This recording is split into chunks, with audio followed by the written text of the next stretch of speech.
It's a goal. Who got the assist? Who got the assist?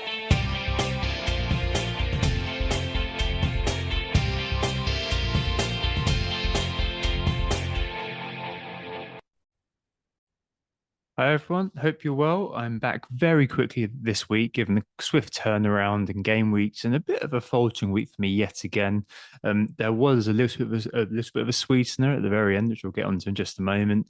I'm pretty tired in the third week of fatherhood as well, so in some ways, not doing the full fat pod has been a bit of a blessing these last couple of pods, especially now as I've gone back to work after my paternity leave has ended. Of course, you'll know, but we are who got the assist, or in this case, I am yet again. I am Tom, and you can find me on Twitter on the main account at WGTA underscore FPL. Lucy, my usual co-host, she is at Lucy Hynett with two T's. Today, just a few updates on how I've gotten on really, and just kind of a general ramble. I'm recording on the evening of Thursday, the 4th of May, just after full time in the Brighton United game. Just to kick us off, let's look at the market forces this week, and it looks to be basically people setting up for the next few weeks. So Callum Wilson, after that hot goal scoring run, is now garnering a lot of attention. 121,000 transfers in for him at the time of recording. Watkins, Tony are the two kind of fall guys to bring Wilson in, 80,000, 71,000 sales for both of them, respectively. Rashford's been brought in by 99,000 managers, people just trying to catch up and make sure they've got that covered, I guess.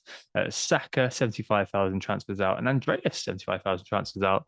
Looks like Andreas is out for the rest of the season, unfortunately for him.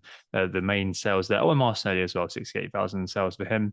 And elsewhere, Estepinian been brought in by 76,000 after his assist the other day, and Odegaard and John Stones make up the top five transfers in. Odegaard 71k and Stones 58k. I also saw that Tyrone Mings, I think he's sixth for most transfers in at the moment, just over 50,000 transfers in. And it was an interesting one to note, really, because that was a late showing of the yearly Yannick Vestergaard effect, something that I've dubbed, I guess. But basically, every season, right, there's one defender. In the last 2 or 3 seasons, there has been Yannick Vestergaard before I went to Leicester.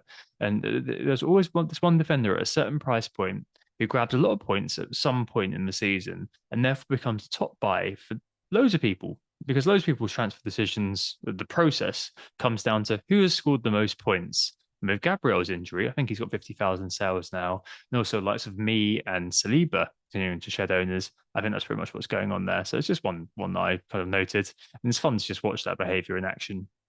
Uh, what's next? Just the mini league update. So I did manage to get a quick snapshot from live FPL before it. Well, you know what it's like at the end of the game week. So apologies, it isn't completely finished, but hey, here we go. In 10th up from 25th, it's Peter Stead, haven't jot a clue. 131 for Peter this week. In 8th up from 24th, it's Noko enough. Martin Janssen, 127 points for Martin this week. Oof. In eighth, joint eighth, then up from 10th is Z's 11, Zishan Bimani, 120 for him. In 7th down from 3rd, Arav Mendarata, 104 on this free hit. Arav, oh, that's really unfortunate. In 6th, up from 8th, it's Jan Verkonja, Enki Sintar Graba, 116 points for him this week. In 5th, and staying in 5th, it's Mikhail Nesvig, Bingalona FC with 123 minus 4. In 4th up from 14th, Sack Potatoes, Alex Terry. Oh, I've seen Alex in around the top 10 quite a lot this season. Well done, Alex. 131 points for him this week. In 3rd up from 6th, it's Josiah Very Dazed in the Eternal Flame, another name that I've been mentioning quite a lot. 126 for Josiah this week. And there's a new leader at the top. Yes, Mark Bleatley's reign has ended just by 4 points this week. Just 110 minus 4 for Mark. I say just, but it was one of those weeks, unfortunately. He's been overtaken by Balaz Hakorsdi. I'm very sorry if I've mispronounced that, but Blazenberg, 117 points for him this week at minus 4. Sold Grealish for Rashford, brought in Trent and brought in Jota for Kane and White. So a bit of a mixed bag in terms of the transfers, but he's done just enough to usurp Mark, who's been on top of the league for as long as I can remember anyway. So very well done there indeed. And I'm very sorry for mangling your name. How have I got on this week? I got on okay-ish. It is a red arrow. It's my 5th red arrow in a row. 113 minus 8, giving me 105 net, down from 13k, sorry, to 17k. It was one which had its own kind of share of frustrations, and also a kind of couple of good moments. My main returners were Dunk, Trent, McAllister, last minute penalty. Wow, that kind of I think I was kind of touching the early 20Ks before McAllister scored that penalty and nabbed all three bonus with it. A really, really nice moment there. Salah with the 18, Rashford with the 8, Mayor. Haaland ended up being a spy in my team, so 208% owned. I really did not anticipate the number of triple captaincy still in play. I think this was one of those really where you're so wrapped up in the FPL community and what they're doing even though I'm kind of stepped away from Twitter a little bit, obviously I still keep an eye on it and see what's going on. And I just didn't realize how many people still have the triple captain still to play, especially from top 100K. So well done to those guys who have done all right, better than at least with the 32 for Haaland, or what was that become? I don't know. Maths is beyond me. It's 48, isn't it? And Dom Solanke with an 8 pointer, which is massive value at his price. And yeah, Kevin De Bruyne, who I bought, obviously didn't play. So Sven Botman came off the bench with a very, very fortunate assist for the own goal. So yeah, it took me up to 113 overall, as I said, to 105 net. As I mentioned, to Command 8 this week, then that minus 8 was Gabriel to Dunk, which paid off, I guess, and Gabriel did go off injured, so hence why he's being sold. Andreas to Rashford, which definitely paid off again, I guess, 8 points to 1 or 2. Watkins to Greenwood, well, I mean Watkins blanked, and then there was the Saka to KDB. And for once, even though we beat Chelsea 3-1, I enjoyed the pure watch for Arsenal, but I was also mightily relieved to not see Bukayo score any points. A couple of things there from the last pod anyway. Let's go with Dunk in the end over Diaz. I was mentioning kind of potentially going for Diaz, but I went with Dunk because I felt after a few discussions with a few people that my friend FPL Janino pointed out that he and Diaz basically do the same thing for the same price. They're both steady Eddie centre backs, but Dunk had the all conquering X Mins. Of course, I overlooked my old favourite Estepinian, who's come away with 16 points. I'm 5 points down on that. And I think versus Wolves, he should have scored an absolute astronomical score. Two big chances missed, including that 1-on-1. But yeah, I mean, I'm okay with that. I mean, I kind of went there for the assuredness, I guess. But the KDB thing, yes, so I'm a little bit annoyed at myself about that. And of course, I laid out the reasons why I was going there in the last pod. A great differential going into this final period and things like that. But in hindsight, and I must underline, this is fully in hindsight. I'm aware, it made sense, and Pep did say all the players were fit. So yeah, I've been thoroughly pepped here. I'm still a little bit annoyed at myself that I went there. The reason being, I think, if I'm kind of being introspective, is that this is the sort of move I would have made in the past few seasons when things haven't gone well. When I've been desperately trying to find differential to launch me up the ranks rather than just making sensible calls and consolidating. And the irony as well that this season, on a couple of occasions, I've completely ignored the City roulette, and that's kind of seen me do okay. But the irony that this is the week that I kind of gambled on a City player and it's kind of backfired. That isn't lost on me until, and it's just that extra needle really, because I sort of, I believed perhaps that I'd left that kind of mistake in the past and hopefully evolved a little bit as a manager under Lucy's tutelage. I'm sure I should probably add here, given how well I've done this year comparatively. But I guess it shows you're only human, and sometimes you do kind of make those sorts of moves, thinking, oh, this could be a decent punt, it could be a decent gamble. But I wouldn't characterize it as what you might call a regression narrative. I'm not saying that I've reverted back to type, but maybe it's an important check as well, just to remind me, oh, okay, if you do want to kind of end, I don't know, I think about 15 points of the top 10K at the moment. So I mean, it's still doable, but it's maybe an important kind of moment for me to think, okay, these sorts of moves, when there is a little bit of risk attached, like De Bruyne was still flagged, and Pep, I mean, placing a lot of trust in Pep was probably a bit silly. Maybe it's an important thing to just kind of check and make sure that my decision making from now on is a bit more sort of rooted in reality. I suppose maybe there was a feeling that my season was stalling a bit. I was on 4 reds in a row, and it's now 5.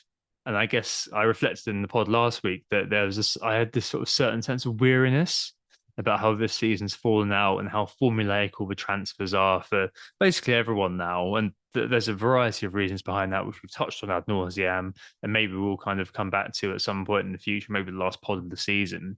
But it can be really frustrating when things don't go your way, and you kind of either flail and make a decision that maybe, if you think about it afterwards, again in hindsight, maybe wasn't the optimal one, um, or you can kind of start to do what I'm doing now a little bit and start to doubt your decisions going forward. Like I stress again, there's a huge exercise in hindsight introspection, and I'm aware that I've been pet this week, but it's still interesting to think about because it's not just this week. It has been the last 4 or 5 weeks now where I've got that red arrow, and maybe I should have been more relaxed with picking up a stable pick like Bruno or Grealish this week and been done with it because I'm potentially a transfer down now too, because I've got a big KD problem, and I'm increasingly reliant on any leaks pre-presses to see what I do with him and other moves. So, I'll be one of the thousands of people sat on Twitter at 1:25 p.m. on Saturday morning, hoping that the servers don't go down because I'm hoping for a leak from some shady character. If I've got to make a move, I've got no hope, of course, that that's not going to be the case. I'm sure I'm going to kind of end up rolling by default, but hey, that's just the nature of the situation I've found myself in, put myself in, but it is appropriate. So KDB was pictured back in training, shared by the Man City Twitter account. And if he is back fit, I would assume he'd start against Leeds, actually. Over the last few years, one of the observations has been that Pep likes his players to get rhythm rather than go into games cold, especially the big games. So hopefully he play against Leeds, but then there's the same sort of question about what happens with Everton, etc., etc. But I do actually have Dunk on the bench for that because they've got a pretty crappy double Brighton. So it's a Newcastle and Arsenal away. I don't know what order it is, but those two away. So I'd had De Bruyne playing, but it might be that I just kind of keep him and bench him now. I've got a lot of team value. I've still got like 1.9 million in the bank earmarked for Solanke to Wilson or Isaac. So maybe I could do that. But I guess if it does turn out that he's still not fit to play, I guess the obvious move, kind of going back to the principle of keep it simple, stupid, would be just to get Bruno in for KDB, get that sorted. You know, I'm not sure at the moment, like if I'd be doing that again because we just don't know the fitness, and I think we're going to be picking up on this, like not knowing enough information or having kind of partial information on the pod next week. But that probably seems to me to be the obvious kind of option to just buy and deal with City in 37, perhaps. I mean, there is obviously this other sort of strand of thinking surrounding that with Alvarez potentially. So if it emerges he's starting and Haaland isn't, then maybe I do Solanke to Alvarez or something like that. I don't know, or even double down on this roller coaster of madness and take a -4 and being in Bruno and Alvarez in one fell swoop. I mean, I could even go further.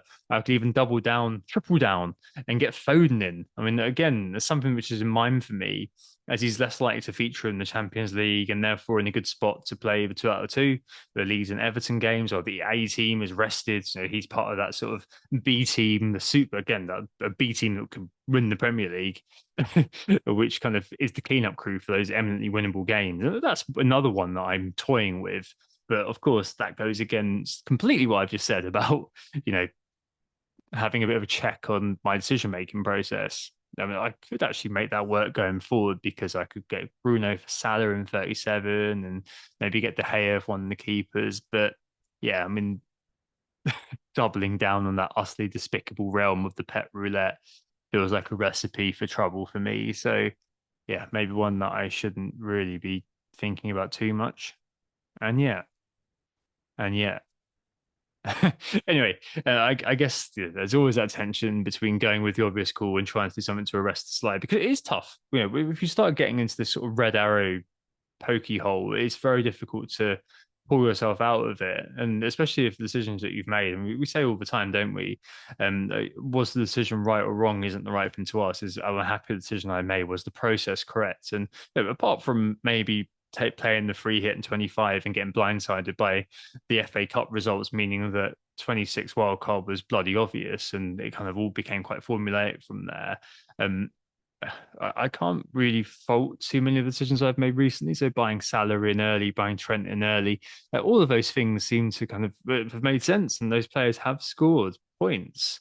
It's just been an unfortunate sort of perfect storm of the players I haven't bought or the kind of the key rank threats, which and this didn't happen when I was doing well in the mid-season at the start of the season, the key rank threats all returning. And it's just meant that every week I've had a bit of a mountain to climb no matter what. And there are players that I'm just simply not going to be able to cover. And maybe I should have bought an Estepinian, for example, rather than Dunk, because that's now something that I'm not going to be able to cover because there's no point now with the paucity, the scarcity of transfers to be buying in or swapping over, crabbing Dunk to Estepinian or something like that. But the dip from just outside 5K to just inside 20K as it is, it does kind of make you doubt yourself and does make you doubt your decisions and your instincts. And it it starts to become a bit clouded, as you probably are getting from this, because you start to think that everything you're going to do is going to go wrong. Whereas when you're doing well, you feel like anything you touch turns to points, and it's quite a difficult one to maneuver out of. Maybe it would just be one sort of piddling little green arrow would make me feel better. Who knows? Basically, I need to sit down tomorrow and make a main plan, the backup plan for what I'd like to do. I think James on Planet FPL put it very well that you need to have that backup plan in place for whatever the hell happens at 20 past one, 25 past one on Saturday afternoon. You're not sat there desperately scrabbling around to try to find out what you want to do.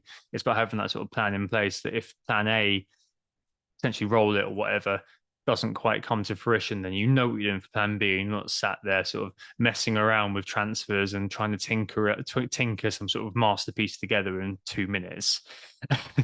So yeah, I mean, it's going to be a tense Saturday afternoon, and it'll be fun to see. I mean, it'll be maybe the first time, but it'll be fun to see if my daughter does manage to sidetrack me at that exact moment. I'm sure it won't be the first. I'm sure many of you have been waylaid from your FPL deadlines by children acting up, and maybe I'd end up rolling my transfer by default, which may be for the best. I mean, to be fair, if KDB is starting, then maybe that's what I'll do. And I just play Dunk in 36 with Everton for Man City maybe being a hot spot for rolling, sorry, for benching for the likes of De Bruyne. I just wish I'd not gotten into it now, really, with De Bruyne and just gone with Bruno. I wouldn't have this headache. I'd be sat here kind of thinking, oh yeah, it's all gone all right. So yeah, ideally, I probably would like to roll. There are a couple of other things in mind for me to potentially look at when I do sit down and think about this grand plan after work tomorrow. One thing in mind is to accelerate my first six plan actually, and bring in Wilson or Isaac a week ahead of time. I was hoping to do that in 36. I mentioned earlier on, I kept money in the bank to afford Solanke to one of those two. I guess I was going to give Solanke this week versus Chelsea. One, because Chelsea are crap, and two, because I feel like a return versus old club is one of those things that's always died in the wall, really, isn't it? But with Arsenal missing Gabriel and Saliba at the back, well, that's potentially low hanging fruit there in terms of getting one of those players in. I feel like people are going to be looking at both of them. I feel like the one I would probably go with at the moment would be the lower own one, which is Wilson. Just because why not? I think they both are in sort of the mode where they start one and get benched for one. Noticeably, Isaac was kind of shunted out to the left when Wilson came on as well, which was probably one of those things which kind of makes me think, oh, I probably want the true striker, as it were. I know he's sold market forces currently, by the way, so he's lower end. He may not be by the time we get around to Saturday. But I'm sure as well, if I buy Wilson, he'll revert to being made of glass and simply shatter into shards the moment I get him, off on the warm up or something. Probably no off after 2 minutes or something like that, and yet another transfer I've got to make. But yeah, very decent goal scoring, quote unquote, form last little while, and really great data as well. I didn't notice earlier on, and they had equal non-pen XG to Haaland this year, and per 90. And my Newcastle sporting friend FPL Brain says he's simply different gravy at home in a minute. So potentially I could do that if the mood strikes. But probably two free transfers is probably better at the opportunity cost of buying in Wilson this week. And I've also got a goalkeeping problem again. So Kepa away to Bournemouth or Raya away to Liverpool, and I'm again tempted to potentially accelerate another transfer plan and buy in De Gea for one of them instead this week, leaving rather than kind of leaving it to 37. I'm not 100% sure either, but that could be an okay investment, and it could be, a classic, just shore up the weakest thing. But with goalkeepers, it's always just a coin flip, isn't it, really? I think that both of those players concede. I think a lot of the people are still pointing to the bookies odds I mentioned last week, but I think a lot of the bookies odds are completely kind of trading on the past glories of Chelsea, and a lot of it kind of trades on the name of Chelsea rather than the evidence of how they're performing under Lampard. So I stick them as being about even in terms of clean sheet, to be honest, which sounds ridiculous, but that's kind of where I put it at the moment. Maybe marginally Kepa, but Reyes can get more saves. So you're probably looking at kind of again a potential sort of 5-6 pointer and a 3-0 that that Raya would get. Whereas you can imagine Kepa kind of conceding one or two and just not really getting that many saves. So I kind of would be tempted to just play Raya, despite the fact I've got um, Trent and Salah in that game. So yeah, I mean, I don't know. So there you go. Really, I'm not too sure what I'm doing. Is the upshot of all of this? And there's lots of different things that are kind of out there. I'm completely anticipating that most people are going to be rolling their transfer to give themselves two free transfers for 36, and then another free transfer for 37, just to shore up. Maybe you kind of maybe use one in 36 because most people probably got free Brighton and maybe two, if not three Newcastle already for 36. So maybe you use one of them, and then you've got two free transfers again in 37 to then bring in whoever you need to bring in. So probably complete your Man City trio or complete your United pickups, whatever the case may be. So I think I'd ideally like to do that. It's just a case of whether I kind of look at it and think, okay, maybe I should kind of do something, and a lot of it will kind of hinge on De Bruyne, just because I've got Botman at home to Arsenal and Henry away to Liverpool on my bench, which is not ideal. Yeah, not too sure what I'm doing is the upshot of all of this. And I'm going to leave it there for tonight. I'm sorry, I know it's turned into a bit of a more self-reflective pod than usual, more than one that actually provides any outward insight. But hey, I didn't have that much time to prepare notes today, so it was a more of a speak and see what comes out sort of thing. But I guess hopefully it's got you thinking too about how you react in these sort of situations. I mean, take away the names or kind of swap them out for any time in the season. And if you're having a bad run, you're probably going to still kind of feel, or at least empathize with how I feel at this moment. So, yeah, I was who got the assist, and Lucy's back with me on Monday, and we'll cover what I touched on in terms of decision making with less information than you'd like. And also, we'll touch on the impacts of analytics in FPL. Is it worse than those dastardly content creators? Anyway, cheers all. Have a good weekend. We'll be back properly next Monday when I'll hopefully have not gotten a sixth red arrow in a row. Take care. Cheers. Oh, it's a goal. Who got the assist? Who got the assist?